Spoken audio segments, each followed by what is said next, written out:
Hello, everyone, and welcome to Chai with Rai, a life and culture podcast diving into the mindset and the business of being a creative.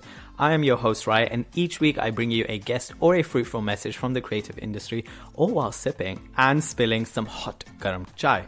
Now, if you haven't done so, make sure to subscribe to the podcast so you never miss an episode. If you love this podcast and are listening to this on Spotify, Apple Podcasts, Audible, or wherever you are streaming this podcast from, if you could do me a kind favor and make sure to rate the podcast, comment and share on your stories and social and spread the word. It organically grows the show and connects us with listeners who haven't tuned in before, and overall, as I always say, it just shares the love. Also, if you haven't done so already, you can now become a patron, aka a supporter of Chai with Rai, by signing up on Patreon for £5, or as I love saying it in this accent, $5.50. Each month your subscription will help support the show, but also get you exclusive things such as a 24-hour link to the unedited, unfiltered video version of the show before it goes live on all podcast streaming platforms, shout out in the show of your comments and of yourself, exclusive opt-ins to any of the guest projects. I'll put the link for the Patreon channel in the description of the episode, so make sure to check that out. As we continue to take a break from our full-length episodes, I wanted to bring some snippets from previous episodes I enjoy, as well as some reflections that I'm having recently. Now, this specific snippet is from my conversation with actor and coach Daniel O'Meara, in which we really discuss doing the work as a creative. And though Daniel talks about it from an acting and coaching perspective, I really think if you break down or dissect his message and put it into your own practice, you'll be able to relate to the message. I often go back to this specific episode with Daniel because he really talks about the ego and vanity we have as artists at some point, to what drove us into this industry, and how his values and life has shifted since he created a business that is of service to others. In this episode, what really stands out to me is the moment where he talks about, and paraphrasing this by the way, how we can fall off the bandwagon and go into this place of, oh, I haven't gotten work, oh, I didn't get picked, I have nothing to offer, why them, why not me, is it because I don't have this or that? And you doubt a lot of things. Which, P.S., I will do a self-reflection episode soon about going back to the core of you, which I really think gets you back to the space. So watch out for that. But what always gets me through this at the end is Daniel saying, do the work. And that is what I go back to every single time, doing the work on myself and my practice. Now, I will link in the bio in the description the link to the full episode with Daniel. But as of now, let's warm up our cuppers and let's dive straight in. I've seen guys lose their minds. I've seen some really talented actors. I can mention, I know two guys who were as good as anyone I've seen. Yeah.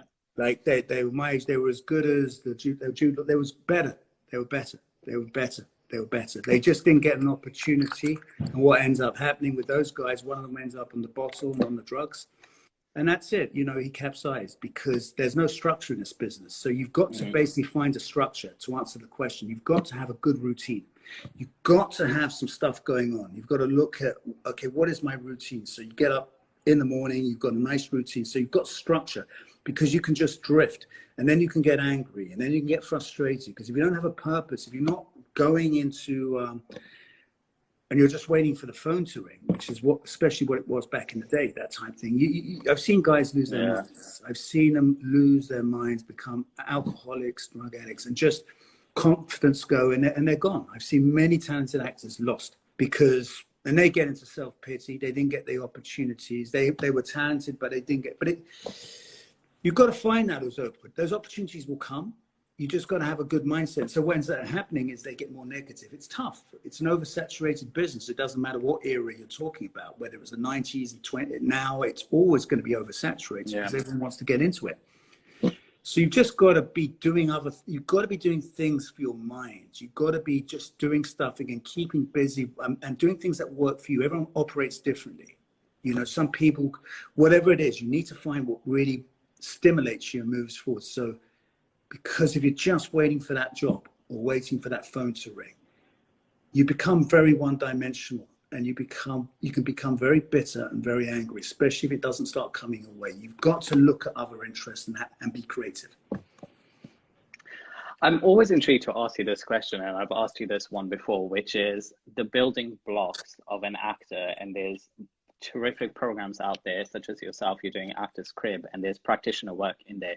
Do you think in order for there to be a foundation for any good actor, you need to either do the following two things or just go into the industry and build on experience? One is, do you need to go and learn such as Alexander, Meisner, Stanislavski, and so many other, or do you know to go to an acclaimed credit school like Lambda, RADA, Central, so many other schools? Because I think now it's really an interesting space. There are so many courses which are agency led, which are, you know, you do a 2-year course with us and then you might get picked up, or you do screen acting courses and things like that. So what would your advice be on that, or what would your take be on that?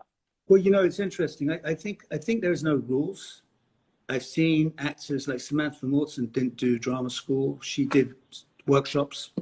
There's a number of very good actors who didn't. But of course, when you go to a RADA or you go to one of the big drama schools, if you get your head down and you put and they like you and you put the work in, you do have that audience of the best agents and casting directors. So you get the kind of red carpet.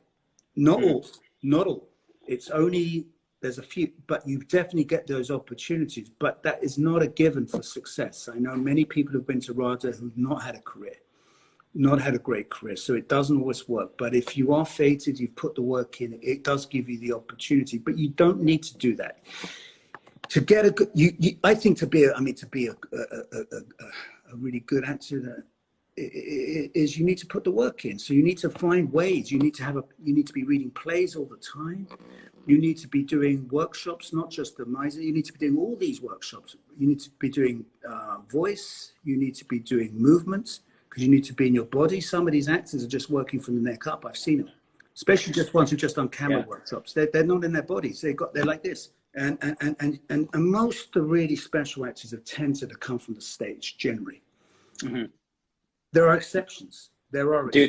Some who do tap dancing like you did back in the day. Yeah, no, listen, the dance is great. Any kind of performing is great. I mean, it's you want to be doing everything. Voice, movement, Alexander technique, you know, a little bit of this, a little bit of that. There is no rules. You find what works for you. You don't need to just do one style of technique. I don't believe in that. You take a bit what works for you. Everybody is different. But you need to put the work in. You need to keep putting the work in. I mean, most actors are lazy. And I used to be as well, really, in some senses, it's despite the obsessiveness, but it's about putting that work in. You've got to, when you're looking at a dancer or a pianist, they put 5, 6, 7 hours a day in. Actors don't do that generally. They go for a coffee and moan or have a little talk. Or watch Netflix, right? You can learn from Netflix. You've got to put the work in, and you can see the difference with the guys who put the work in. I mean, you look at those guys who really are outstanding, like those Rylances, Gary Oldman. I mean, Gary Oldman, for example, drama school, right? You know, I know a couple of guys who went to drama school with him. He says they all went down the pub and were drinking. He'd go back and be working. He'd have one drink and back working. His work ethic is off the charts, but all of them are. The really, really good ones, their work ethic is off the charts because that's where you learn. You just by doing it. Where you do it, I don't think you've got to find where your home is. You go, yeah, I'm liking this guy. I like this guy. No, not keen on this guy, you know, and find this. And I need to do a bit of this on my voice. This is an Achilles heel. I'm not in my body. I need to work on that. But you need to keep working on scripts. You need to be looking at playwrights. You need to be looking at writers. You need to be reading the classics. You need to be reading. So many people don't read anymore. They don't read, right?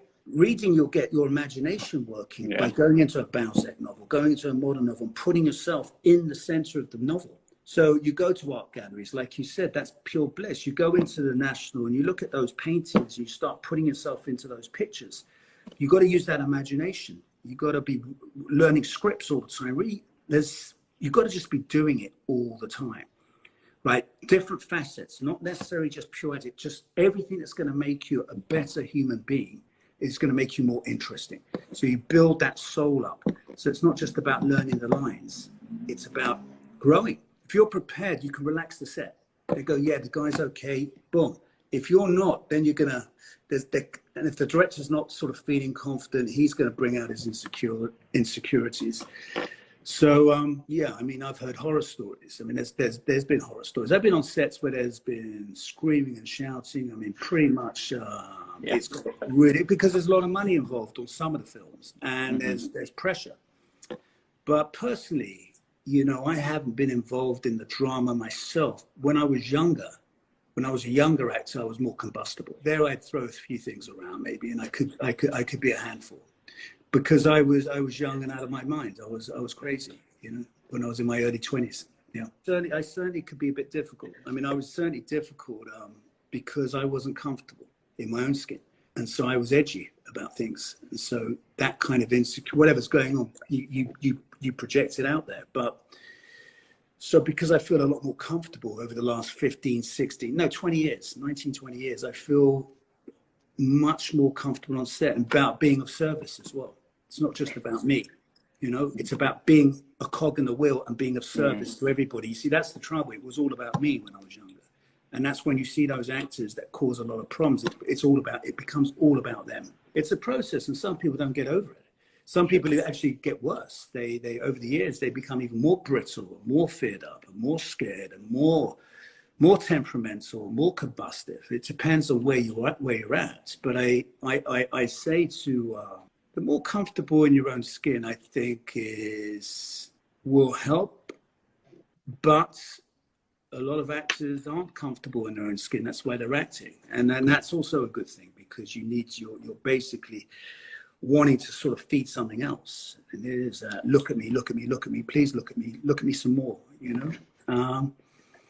So it lends itself to a self-obsession and a self-centeredness. But I mean, there are tools. I think the tools are meditation works really well. That gets you out. I do tell that to the guys I work with. I say, you know, get into the meditation. You've got to be careful with that, because it can make you maybe a little bit too calm at times.